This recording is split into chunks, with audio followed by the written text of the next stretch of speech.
ঠাকুরগাঁওয়ের হরিপুরে নারী নির্যাতন প্রতিরোধ ও বেগম রোকেয়া দিবস 2025 পালিত।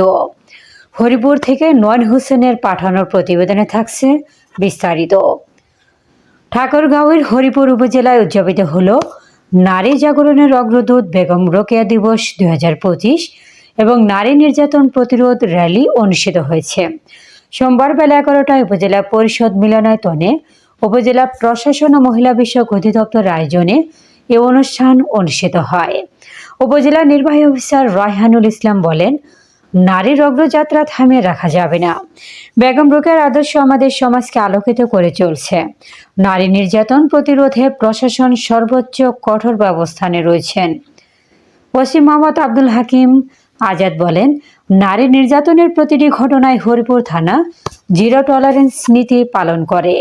সচেতনতা বাড়াতে এমন আয়োজন খুবই গুরুত্বপূর্ণ।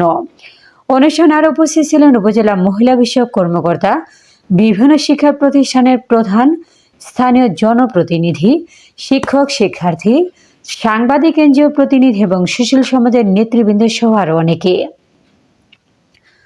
অনুষ্ঠানে জয়িতা অন্বেষণে বাংলাদেশ কর্মসূচির মাধ্যমে বিভিন্ন ক্ষেত্রে বিশেষ অবদানের স্বীকৃতি হিসেবে 5 জন জয়িতার হাতে সম্মাননা স্মারক ও সার্টিফিকেট তুলে দেন নবাগত উপজেলা নির্বাহী অফিসার মোহাম্মদ রায়হানুল ইসলাম। এ সময় তার সঙ্গে ছিলেন হরিপুর থানার অফিসার ইনচার্জ মোহাম্মদ আব্দুল হাকিম আজাদ। অনুষ্ঠানের আলোচকরা বেগম রোকেয়ার জীবন আদর্শ, নারীর শিক্ষা, অধিকার, নিরাপত্তা ও নেতৃত্ব বিকাশের গুরুত্ব তুলে ধরেন। শেষে জয়িতাদের হাতে ফুল, ক্রেস্ট এবং সনদ তুলে দেওয়া হয়। আলোচনা সভা শেষে নারী ক্ষমতায়ন ও নির্যাতন প্রতিরোধে করণীয় বিষয়ে এক মনোজ্ঞ সাংস্কৃতিক পরিবেশনার মধ্য দিয়ে অনুষ্ঠান শেষ হয়।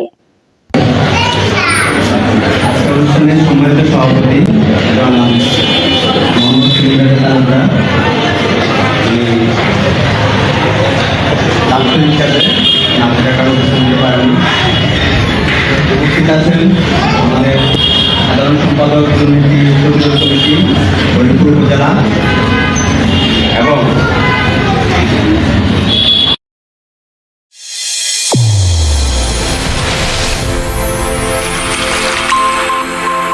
চ্যানেল A1 হৃদয়ের স্পন্দন।